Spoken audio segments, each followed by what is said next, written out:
이제 이스라엘 백성들이 드디어 요단강을 건넙니다. 에집트 노예 430여 년 끝내고 광야 40년 생활 다 지나갔습니다. 그렇게 고생했으면 그냥 훌쩍 가나안 땅으로 훅 들어가면 좋겠는데 그렇지 않습니다. 요단강을 건너야 하고 앞으로 여리고성을 무너뜨려야 하고 전투와 전투를 계속 치르면서 싸우며 하나님 약속 믿고 나가야만 합니다. 여호수아서를 통해서 계속해 우리 교회가 광야 40년 넘어 가나안 땅에 어떻게 가야 할 것인지 우리가 깨달음을 얻었으면 좋겠습니다. 무엇보다 우리는 가나안 땅으로 들어가기 위해서 가나안으로 들어가지 못하고 광야에서 죽어가야 했던 사람들은 어떤 사람들이었는지 먼저 생각해야 됩니다. 그들의 특징은 하나님의 약속을 믿지 않았습니다. 계속 의심했습니다. 말씀을 들었지만 순종하지 않고 자기 생각을 앞세우면서 결국 망하는 길로 갑니다. 하나님이 허락하신 일용할 양식 만나를 감사할 줄 모르고 오히려 불평했습니다. 이렇게 되어 결국 금송아지를 만들어 우상 숭배를 하면서 하나님을 대적하는 자들이 되고 말았습니다. 가나안 땅에 들어가기에 앞서 이런 사람들이 되지 않겠다는 각오를 우리들이 분명히 해야만 합니다. 무엇보다 가나안으로 가는 길은 전혀 가보지 않은 길입니다. 가보지 않았어요. 가봤으면 쉽게 갈 텐데, 가봤으면 알고 갈 텐데 가지 않은 길입니다. 사람들은 대부분 익숙한 길, 익숙한 자리를 좋아합니다. 그래서 주일 예배를 드릴 때도 보세요. 늘 자기가 앉고 있던 자리에 앉고 싶어 해요. 그래서 딴 사람이 와서 앉으면 신경질 나는 거예요. 그래서 째려보고 그러는 거예요. 익숙한 게 편한 겁니다. 가보지 못한 길이기 때문에 두려울 수 있습니다. 그러나 여호수아는 그 백성이 가야 하는 길은 하나님이 함께 하시는 길이라는 걸 분명히 하고 같이 떠납니다. 오늘 성경 말씀에서 우리는 가보지 못한 길을 가야 하지만 그 길을 가기 위해서 준비시키는 여호수아를 봅니다. 어떻게 갔습니까? 첫째, 여호수아는 아침에 일찍 일어났다고 했습니다. 이처럼 가나안으로 들어가는 어마어마한 대업을 시작하면서 아침에 일찍 일어난 게 뭐 그렇게 대수겠습니까? 그런데 성경에서는 이것이 중요했던 것 같아요. 그러니까 여호수아가 아침에 일찍 일어나서 이것을 가나안 땅 점령 시작에 앞에 놓고 제시하고 있습니다. 어떤 분이 글을 썼는데 이렇게 썼더라고요. 고난의 강물은 새벽을 깨워야 건널 수 있다 그랬어요. 우리 인생의 큰 어려움의 삶의 과제는 새벽을 깨워야만 건너갈 수 있다. 그렇죠? 벌써 한 10여 년 전에 아침형 인간이라는 책이 잘 팔렸었습니다. 아침형 인간이다. 아침형 인간이 뭡니까? 일찍 일어나서 전화나 연락 오고 사람들 오가는 그런 방해 없이 아주 퀄리티 타임을 아침에 잘 지내는 사람이 성공하는 사람이다. 그런 사람이 하루를 제대로 살고 하루를 제대로 사는 사람이 평생을 제대로 산다는 겁니다. 세상에 성공한 우수한 사람들일수록 아침형 인간이라고 그랬습니다. 세상도 그런데 신앙생활에서 새벽의 중요성은 설명할 필요가 없을 겁니다. 여호수아는 새벽을 깨우는 사람이었다고 과언이 아닐 겁니다. 오늘 3장 말씀에서도 여호수아가 아침에 일찍 일어났다고 그랬지만 6장에 건너가면은 여리고 성을 함락시킬 때도 여호수아는 새벽에 일어나서 성을 돌았다고 했어요. 8장을 건너가면 아이 성을 점령해 나갈 때도 일찍 일어나서 공격을 했다고 했습니다. 물론 하나님이 새벽에만 역사하시지는 않으세요. 24시간 살아 역사하십니다. 그런데 성경에 보면 특별히 새벽의 중요성을 많이 제시합니다. 여호수아는 다른 백성들이 잠든 시간일 텐데 새벽에 일찍 일어나 가나안 땅으로 들어가기 전에 지금 요단강가에 서 있는 겁니다. 무슨 생각을 했을까요? 아마 기도했을 겁니다. 요단강이라는 것은 세차게 물이 흐르는 뜻을 가지고 있어요. 강물인데 세차게 흐르기 때문에 감히 넘어가기가 두려운 그런 땅인데 요단강가에서 여호수아가 어떻게 기도했겠습니까? 하나님, 나는 모세에 비하면 너무나 부족한 사람인 줄 하나님 아십니다. 그렇지만 하나님이 나와 함께 하신다고 하셨기 때문에 말씀 의지해서 여기까지 왔습니다. 이 백성 여기를 건너야 하는데 하나님 요단강을 건널 수 있게 하여 주시옵소서. 남들 잠들었을 때 부모나 회사를 일으키는 사장이나 교회 지도자들이나 다 공통점이에요. 남들 잠들었을 때 어렵게 넘어가야 할 요단강가에서 하나님께 기도하는 사람들일 겁니다. 근데 아침에 일찍 일어나서 여호수아는 그 백성들과 더불어 새 역사의 시작을 준비했다고 오늘 1절은 말합니다. 자기 혼자 잘 먹고 잘 살기 위해 바둥거리는 아침 일찍의 삶이 아니라 그 백성들을 살리기 위해서 아침 일찍 일어났다는 겁니다. 그리고 혼자 앞서가는 것이 아니라 그 백성과 더불어 함께 가나안 땅으로 들어갈 준비를 한 지도자였다고 합니다. 우리들이 지도자론에서 많이 얘기하는 게 한 발짝 더 이상 나가지 말라고 그래요. 너무 앞에 가면 뒤에서 총으로 쏜대요. 사람들이. 저 사람 누구야? 반발짝만 앞으로 가라고 그럽니다. 아무리 잘나도 아무리 똑똑해도 백성을 이끌거나 할 지도자들은 반발짝만 앞서가야 되는 거예요. 너무 앞서가면 적군으로 오해받아서 총에 맞는 겁니다. 미국이나 한국이나 대통령들 가운데 보면 다른 대통령들에 비해서 역량이 좀 떨어지는 대통령들이 있습니다. 근데 역량이 떨어지는데 신기하게도 자기는 똑똑하지 않기 때문에 참모를 똑똑한 사람 두고 다른 사람들이 귀를 기울였던 대통령들이 우수한 대통령으로 증명이 됩니다.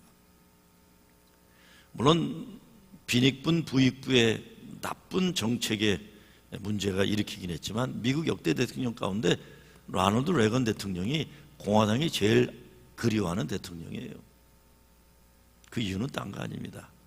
그분이 영화배우라고 연예인이라고 무시당하고 별 잘난 사람이 아닌 것 같았기 때문에 오히려 그 사람은 다른 똑똑한 사람들의 말을 기용해서 듣기도 하고 또 유머도 있었어요.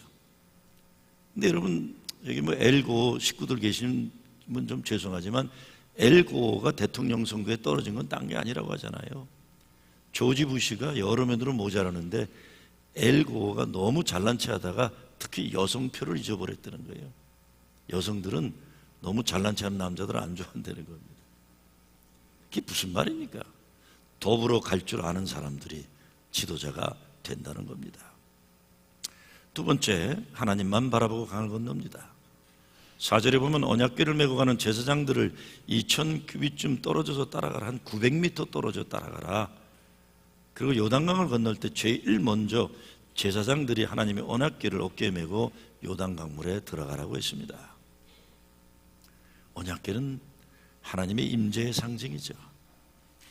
언약궤가 그 백성의 광야의 중심에 있었고 언약궤가 광야를 지나 요단강을 건널 때 멀리서지만 그것을 바라보면서 그 백성들은 요단강의 두려움을 이겨낼 수 있었던 겁니다. 광야 40년 방황하고 실패한 이유가 하나님의 뜻을 따르지 않고 자기 소견대로 자기 잘난 맛에 살았기 때문이라는 것, 그 백성은 뼈아프게 경험했어요.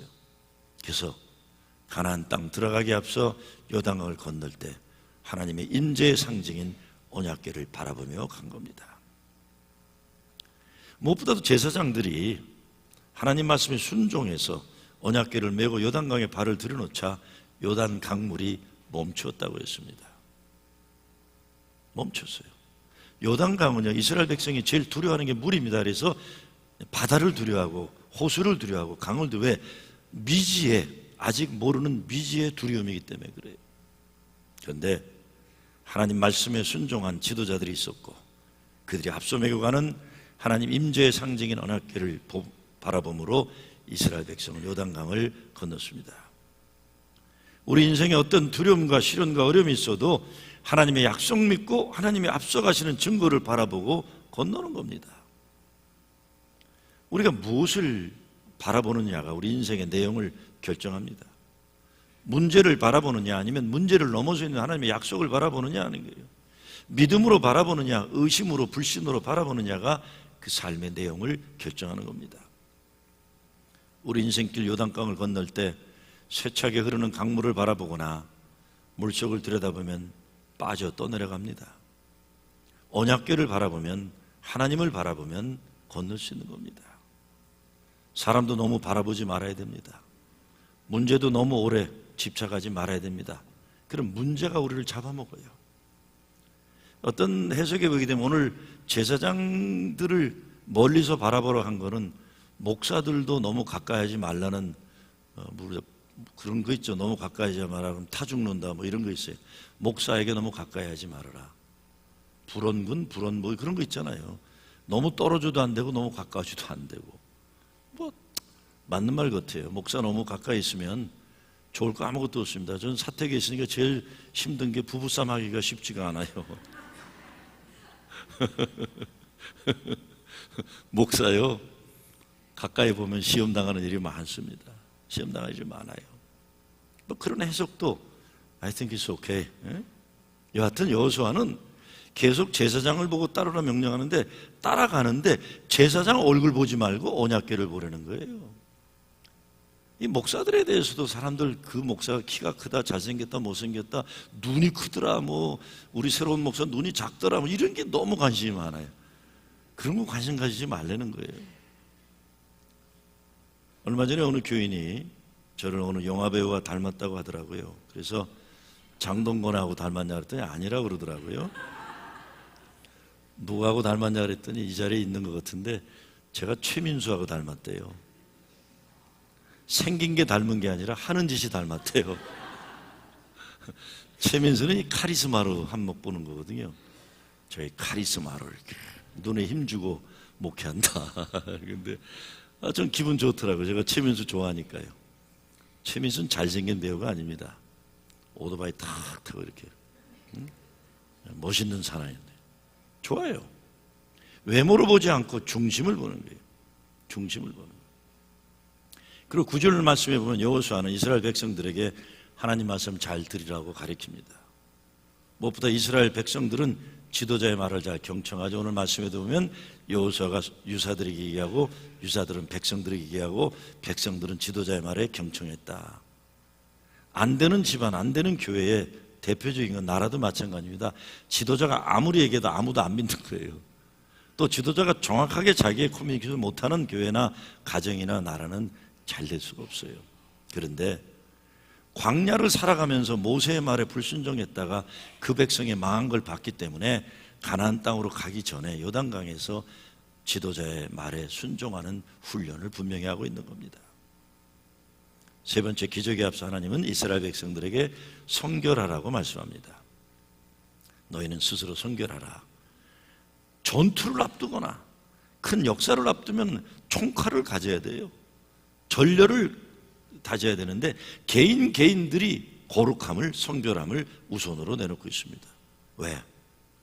전쟁의 마지막 승리는 마음과 믿음의 싸움이기 때문에 그렇다는 겁니다. 기적만 있으면 좋겠지만 그리 간단하지가 않고 성결하지 않고서는 영적 전투에서 승리할 수 없다는 겁니다. 성결함이 믿음의 위기를 극복하는 비결입니다.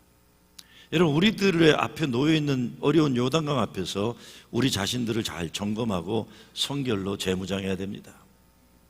성결이란 이제 내 인생 하나님을 우선으로 살겠다는 결단입니다. 왜 성결을 요구하세요? 성결함이 없으면 하나님과 관계를 분명하지 않으면 하나님이 주신 축복을 저주로 그 백성은 만들기 때문에요. 성결은 무엇보다 하나님과의 관계를 바로 하는 겁니다.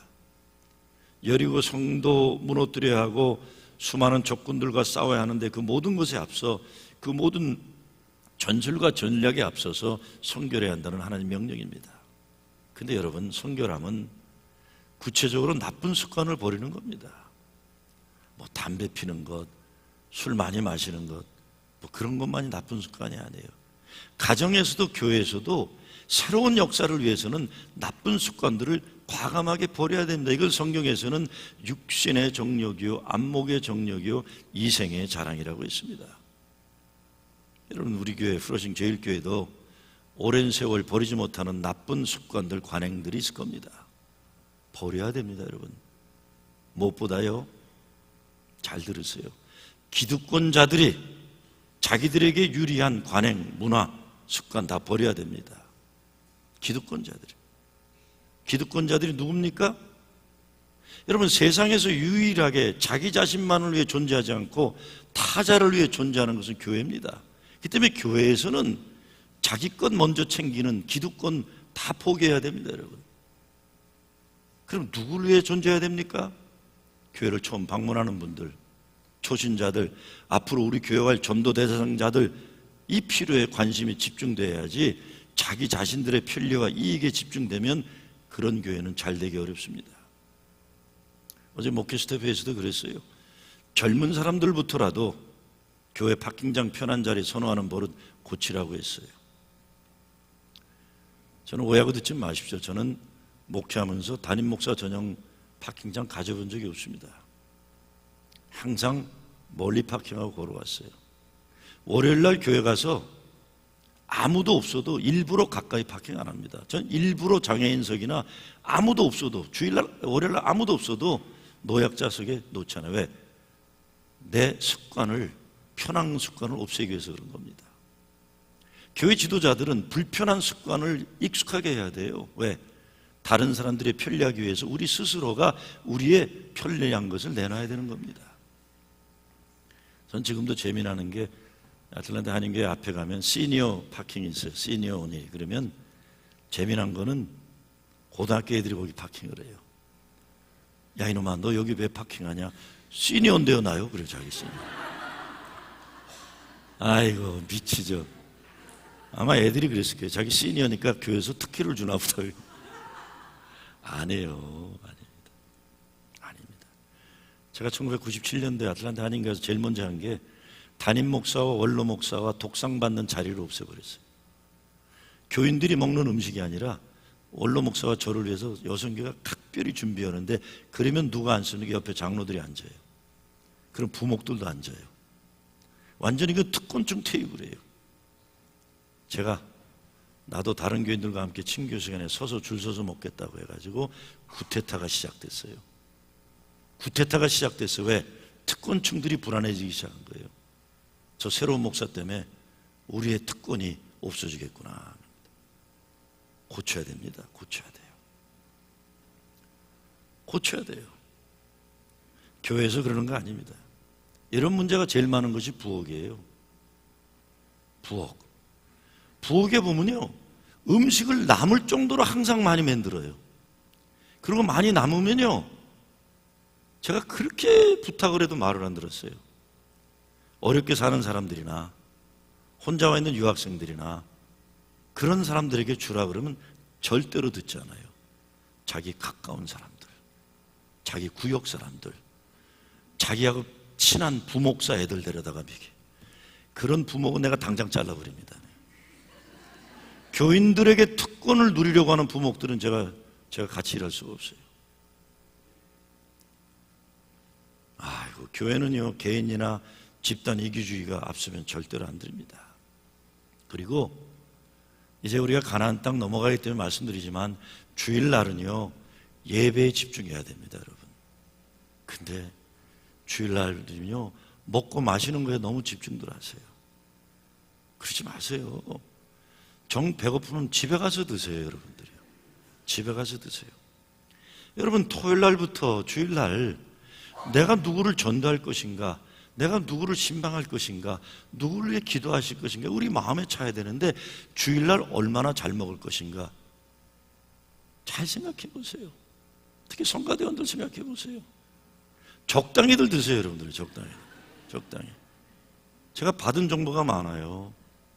성가대들은 간식이 또 특별하대요. 그렇게 경쟁하듯이 몸에 좋은 간식을 하는데 끝나고 또 밥을 먹는데요, 교회에서요. 집에 가서들 드세요. 집에 가서. 그거 밥하느라고 부엌에서도 열심히 헌신하는데 그건 헌신이 아닙니다. 생고생하는 거죠. 그 에너지가 있으면요, 전도하세요. 그 에너지가 있으면 어려운 사람들 가서 밥 해주세요. 제가 이게 얼마나 이게 버틸지는 모르겠지만 정말 그렇습니다, 여러분. 주일날 먹고 마시는 거로 너무 고생하고 힘들면요, 남은 에너지를 가지고 전도하고 기도하는데 쓸 수가 없어요, 여러분요. 기분 나쁜 얼굴로 저 쳐다보지 마세요. 저도 어렵게 얘기하니까. 본질의 에너지를 투자해야 되는데 교회에서 비본질의 에너지를 너무 많이 투자합니다. 예? 참 어려운 말씀 드려요. 주일날도요, 정말 친교하고 싶으면 3, 3, 5 짝지어서 여기 가서 식당에 하면 전도도 되고 웨이트레스도 전도하고요. 여러분 교회 20년 30년 다녀도 내가 밥 먹는 사람이 고정되어 있으면 잘못된 겁니다. 매주 모르는 사람하고 밥 드세요. 내가 한 달에 한 번 밥을 먹어도 새로운 교인하고 식사하는 거지 30년 40년 맨날 똑같은 사람하고 똑같이 밥 먹었다, 이거 잘하는 거 아닙니다. 잘하는 거 아닙니다. 성결 중 가장 큰 중요한 성결은 예배 잘 드리는 겁니다. 예배를 위해 출애굽 시키셨고 가나안을 주셨는데 예배를 소홀히 하고 포기하면 가나안은 저주의 땅이 되는 겁니다. 토요일 잘 쉬세요. 토요일 날 밤늦게까지 고스톱 치고 주일 예배 드리려고 그러면 고역이에요, 고역. 주일에는 시끄럽고 분주하고 바쁘고 그러면 안 됩니다. 주중에 미리 잘 준비되어 있어야 주일 예배를 신령과 진정으로 드릴 수 있는 거예요. 주일날 아침부터 난리치니까 주일날 정신이 하나도 없는 겁니다. 정말 부탁드립니다. 주일에는 주님이 기뻐하시는 거에 집중하시지 먹고 마시고 끼리끼리 노는 거에 집중하지 마세요. 언제 전도합니까? 주일 오후가 되면요, 예배 마치고 장로님들과 권사님들은 신방들 다니세요. 병원에 신방 가고 양로원 신방 가고 또 모여서 그러지 마시고. 보세요. 너희는 스스로 성결케 해라. 여호와께서 내일 너희 가운데 기사를 행하시라 그러는데 영어로 보면요, Consecrate yourself for tomorrow. The Lord will do amazing things among you 그랬어요. 이게 무슨 말입니까? 신비하고 놀라운 기적의 역사를 이룰 텐데 전제가 뭡니까? 성결하라. 우리가 성결하면 내일 하나님이 신비하고 놀라운 기적의 역사를 우리 가운데 이루어 주신다는 약속입니다. 네 번째, 요단강을 건너는데 강물이 불어난 때에 건넌다고 그랬습니다. 상식적으로는 물이 마른 다음에 건너야 돼, 그렇죠? 지도자라면 물이 말랐을 때 기다렸다 건너야 되는데 여호수아에게 하나님은 물이 꽉 찼을 때 건너라고 그래요. 왜 그랬을까요? 오직 믿음으로 건너게 하기 위해서 그런 거예요. 믿음으로 건너기 위해서. 그런데요, 여러분도 여러분의 인생 돌아보시면서 가장 큰 하나님의 은혜를 체험한 때가 언제였습니까? 순탄 대로가 열려있어 모든 것이 내 마음대로 되던 때 아닐 거예요. 인간 상식으로 어렵고 불가능한 현실을 믿음으로 넘어가면서 체험한 하나님의 기적들이 우리 가운데 있어요. 가장 큰 은혜는 가장 큰 어려울 때 임했던 거 여러분 동의하실 겁니다. 이스라엘 백성들 이미 모세와 함께 홍해를 건넌 경험이 있습니다. 그리고 지금 요단강을 건너야 합니다. 저도 짧은 인생이지만 내가 사는 인생길에서 주저앉아 버릴 수도 있었고 포기하지 않으면 안 될 것 같은 상황들이 많이 있었던 것이 기억납니다. 어제 박순종 목사님 세상 떠나셔서 어제 아콜라교회 뉴저지까지 갔는데 그 설교한 이웅경 목사님이 제 바로 선배들인데 얘기를 하신다. 보니까 박순종 목사님 세대, 지금 80세대가 이민 목회 제일 고생하는 세대예요. 제일 고생한 세대예요. 그 세대들은 편한 걸 경험하지 못하고 떠나신 거예요. 제가 부흥 강사로 첫 입문이 박순종 목사님 때문에 그게 브루클린 교회인가요? 거기 입문했는데 제가 그때 청소년들 마지막 날 성만찬을 하느라고 다 왔는데 목사님이 또 제가 영어 좀 한다고 영어 설교가라 해서 애들이 다 왔는데 제가 성만찬을 집례하다가 울어버렸어요. 그 교회는 또 총가상하는 분들이 많았는데 총가상하는 부모들은 나올 때 성만찬을 받으러 나오는데 보니까 손이 다 시꺼먼데 수천 개의 십자가들이 손에 이렇게 그려져 있어요. 근데 자식 아이들은 손이 얼마나 그렇게 고와요. 손이 얼마나 그렇게 고와요. 근데 어제 박순정 목사님 장례를 집례하는 이은경 목사님이 그 얘기를 하더라고요. 옛날 우리 선배들이 목회할 때 고생한 이야기들. 저는 그렇게 나이는 안 먹었어도 23살에 목사가 됐기 때문에 지금 80대 분들이 목회할 때 저는 목회를 같이 했어요. 그분들한테 수도 없이 하단 맞았어요. 저는 선배들이 야단칠 때 어떻게 야단친 줄 아세요? 야 이놈아, 세턱사 하는 교인들이 고생하는 것만큼이라도 고생해라 이놈들아. 맨날 야단만 썼어요. 우리는요. 전 지금도 똑같이 야단쳐요.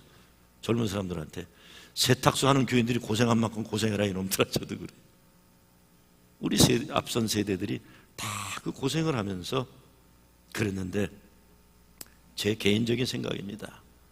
그렇게 고생하면서 교회를 일으킨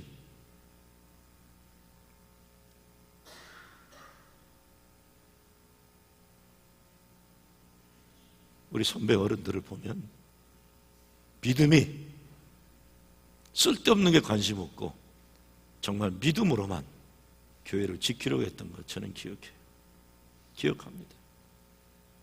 어제 장례식을 하는데 젊은 목사들은 그분이 어떤 분인지 모르니까 그냥 노래 부르러 왔지만, 우리는 이민교회 고생한 걸 같이 봤기 때문에 그 의미가 무엇인지 알 수가 있었어요. 요단강에 강물이 불었을 때 건너라 이겁니다. 어려운 역사 속에서 우리는 수많은 하나님의 은혜를 경험하면서 여기까지 온 겁니다. 그런데요, 홍해는 갈라진 후에 건너게 하셨지만 요단강은 그렇게 하지 않으세요. 요단강은 하나님의 말씀을 믿고 들어간 후에야 갈라지게 하셨다는 겁니다. 무엇보다 지도자들이 솔선수범으로 요단강에 들어갔을 때 요단강 물이 끊어졌어요. 많은 경우에요, 초신자들에게는 홍해의 기적이 나타납니다. 참 신기해요. 초신자들한테 홍해의 기적이 일어나는데, 믿음 생활을 좀 많이 한 사람들한테는 홍해의 기적은 안 주세요. 요단강의 기적을 주세요. 지도자들이 솔선수범해서 쇠차게 흐르는 강물에 먼저 발을 담가야 되고, 아무리 두렵고 힘들어도 그 백성이 건너갈 수 있도록 그 자리를 지킬 때 요단강이 확 열리게 하신 거예요. 홍해는 전적으로 하나님이 열어주셨습니다. 그런데 이제 요단강은 그 백성들의, 지도자들의 앞장서도록 요구하십니다. 지도자들의 헌신을 요구하는 거예요. 요단강을 건너가는데 넘어가기 가장 어려운 홍수의 때에 넘습니다. 참 이거 우리가 40년 된 교회로서 깊이 새겨야 할 말씀이라고 생각합니다. 여러분, 저 같은 사람은 어떻게 보시는지 모르지만 저는 제가 여기에 이렇게 서 있다는 자체를 항상 기적이라고 믿고 설교합니다. 나는 나의 오늘을 보면서 하나님 은혜가 아니면 이 자리에 설 수 없는 존재라는 것 분명히 알기 때문에 항상 은혜를 체험하면서 예배 앞에, 예배단에 임하게 됩니다. 내일 너희 가운데 기사를 행하시리라. 여러분, 우리 잘 생각해 보면 우리 인생 가장 어려운 때 하나님이 우리 가운데 신비하고 놀라운 기적의 역사들을 많이 이루어 주셨음을 깨닫게 될 겁니다. 주님 아니셨으면 어떻게 여기까지 왔을까? 여호수아는 광야 40년에 익숙한 백성들이 가나안 약속의 땅으로 가기에 앞서서 하나님의 약속을 굳게 믿고 이를 위해 인간 위기의 때에 반드시 하나님 기회가 됨을 보도록 말씀하고 계시는 겁니다. 10여 년 전 미국에서 아주 잘 나가는 베스트셀러 중에 Good to Great이라는 책, 짐 컬린스의 책이 있습니다. 1,400여 개의 회사들을 조사한 다음에 적당히 괜찮은 회사와 위대한 기업이 된 차이가 뭔가를 조사했는데 딴 거 아닙니다. 그 사람이 얘기하는 건 Good is the enemy of great 그랬어요. 지금 잘 된다고 잘 되고 있는 현실이 위대해지는 것을 방해하는 가장 큰 장애물이다 그랬어요. 여러분, 우리 프로싱 제일교회도 우리가 30년 전에 자랐고 40년 전에 자랐고 20년 전에 잘했다는 것 어떤 때 과감히 내려놓고 떠나야 됩니다. 그래야 위대한 일을 꿈꿀 수가 있어요. 이거 우리 잘했는데 별로 중요하지 않아요. 별로 중요하지 않은 거, 잘하는 거, 자랑할 거 아무것도 없어요. 정말 새롭게 위대한 교회가 되기 위해서는 우리가 잘한다고 생각했던 것들도 과감하게 이제는 내려놓고 가야만 위대한 교회가 될 수 있는 겁니다. 마지막으로 지도자들에게 요단강 한복판에 언약궤를 메고 굳게 서 있으라고 명령합니다. 그러니까 백성 앞서서 지도자들이 서 있으니까 물이 활짝 열리게 된 거예요. 그냥 앞장서는 것만이 아니라 두려움의 상징인 요단강 중심부에 그 백성이 건너갈 때까지 끝까지 자리를 지키는 거예요. 그 백성들은. 여러분, 지도자는요, 자리 차지하고 폼 잡는 사람들이 아닙니다. 지도자는 희생할 줄 알고 헌신할 줄 아는 사람들이에요.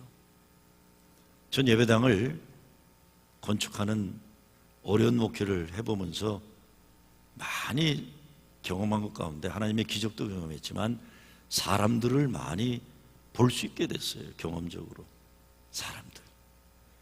사람들이에요.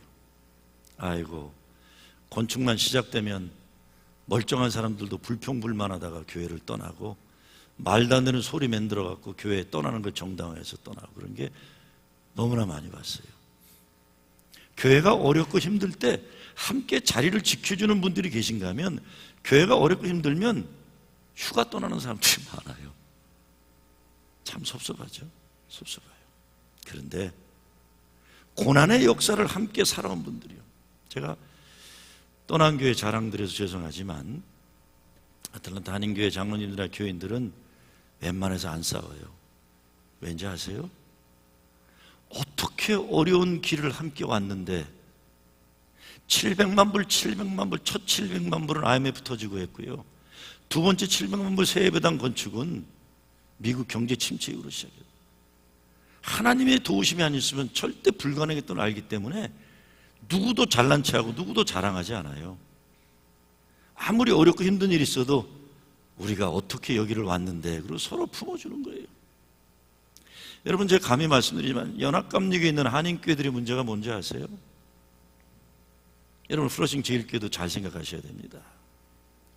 연합감리교에 있는 한인교회들은 예배당을 거저 얻었어요. 대부분 예배당을 거저 얻다 보니까 어려운 역사를 함께 거쳐나가는 경험들이 없어요.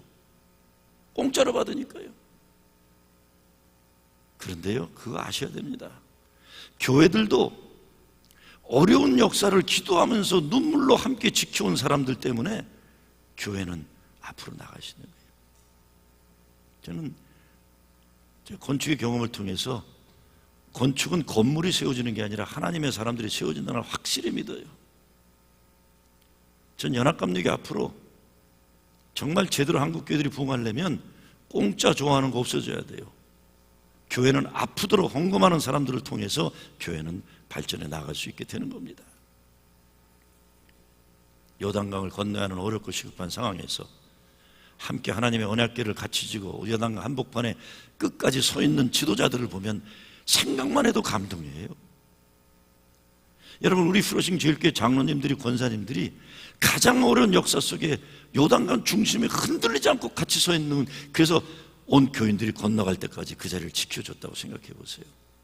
감동 자체인 거예요. 교회는 헌신하는 사람들, 그리고 어렵고 힘들어도 11조를 기본으로 헌금생활 온전히 하는 성도들을 통해 건강하게 세워집니다. 목사가 11조 얘기하면 많이 내라고 오해하시는데 11조는 많이 내라는 게 아닙니다. 10,000불 벌면 1,000불, 1,000불 벌면 100불, 100불 벌면 10불에 10불 벌면 1불이에요. 10불에 1불 내라고 그러면 벼룩이 간을 내먹으라고 그러지만 그렇게 생각하지 마세요. 하나님 명령이에요.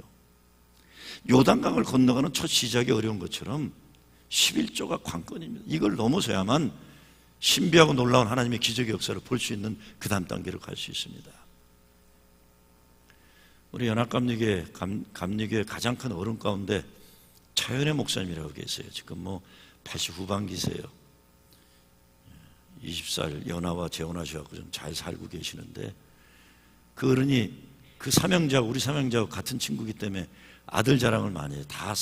다 변호사예요. 차차차. 그래서 LA 가면 차차차 N차 변호사 사무실이 있는데, N차는 며느리가 또 변호사라서, 제가 선임자인 남기철 목사님 딸이죠, 변호사라서 차차차 N차 변호사 사무실이 LA에 있어요. 근데 큰아들인 승수가 돈을 많이 벌어요. 어떻게 돈을 많이 버는 건 제가 설명 안 하겠습니다. 제 친구인데, 차 목사님이 어느 날 전화 그러셨어요. 야, 승수가 말이야, 나한테 뭐라는 줄 아니? 뭐라고 하는데요, 목사님? 이놈이, 아버지, 변호사 생활 시작할 때 돈 조금 벌 때는 11조 내기 쉬웠는데 이제 돈 많이 버니까 참 어렵네요, 그러더래요. 그래서 내가 뭘 했는 줄 아니? 뭐라고 그러셨는데요? 그래, 승수야, 아버지가 하나님께 기도해서 너 돈 조금 벌어서 11조 조금 내게 달라고 기도하겠다. 그랬더니 금방 알아채려고 아버지 잘못했습니다 그러더래요. 여러분, 11조를 목사가 말씀드리는 건 여러분 하나님의 은혜와 복된 삶을 살기 위해서 말씀드리는 겁니다. 여러분 기도하실 때도 하나님, 우리 아들이 우리 딸이 뉴욕에서 제일 사업자라는 사업가가 되게 하셔서 11조 100만 불 1000만 불 내는 사람 되게 해주시옵소서. 이렇게 기도하셔야지 주님 조금 낼 수 있도록 조금 벌게 해주세요. 그렇게 인생 살지 마세요. 그렇게 인생 살지 마시기 바랍니다. 8절, 너는 언약궤를 맨 제사장들에게 명하여 이르기를 너희가 요단물가에 이르거든 요단에 들어서라. 11조 온전히 내셔야 되는데 온전히 가짜로 내지 마시고요. 물가에 이르러서 뱅뱅 돌지 말고 들어가라는 거예요. 들어가라. 어차피 한 인생 살다 가는데 하나님 약속 믿고 하나님 약속의 땅으로 과감하게 들어가야지 뱅뱅 돌고 있으면 그게 어떻게 하겠습니까? 여러분의 요단강을 믿음으로 건너시기 빕니다. 인생의 위기의 때를 맞이해서 두려움에 떨지 말고 하나님 기회의 기적을 믿으시기 바랍니다. 성결함으로 무장하고 지도자들은 언약궤를 함께 메고 요단강 한복판 굳게 그 자리를 지키는 여러분 되셔야 됩니다. 그래서 함께 요단을 건너는 기적의 증인들 되기를 소원합니다. 요단강은 물살이 빠르다는 뜻도 있지만 회개하고 애통한다는 의미도 있어요. 그렇다면 우리를 애통하게 만드는 장애물 앞에서 우리 나와 하나님과의 관계를 다시 한번 성결케 회복해야 됩니다. 그래야 애통의 강을 건널 수 있는 거죠. 그렇게 되면 사도 바울이 말한 것처럼 고난도 나에게 유익이라 말할 수 있는 거예요. 고난의 역사도 내게 유익이고 은혜의 경험이다. 여러분의 삶의 자리는 어디에 있습니까? 애굽입니까? 광야입니까? 홍해입니까? 가나안입니까? 혹시 여러분의 삶의 자리가 광야인데 출애굽은 하였는데 아직 가나안은 들어가지 못한 상황은 아닙니까? 여러분에게는 홍해의 기적이 일어나지 않을 겁니다. 홍해는 출애굽용이지 가나안용은 아닙니다. 가나안에 들어가려면 홍해를 건너는 것이 아니라 요단을 건너야만 합니다. 홍해를 건넌 지 40년이 되었는데도 아직도 요단이 갈라지기를 기다리고만 머뭇거리고 있다면 이건 불행한 인생입니다. 평생을 광야에 살다가 광야에서 죽은 사람들과 같이 살지 말고 믿음으로 언덕에 물이 넘치는 요단강을 건너서라도 가나안에 들어가는 여러분 되시길 주의 이름으로 축원합니다.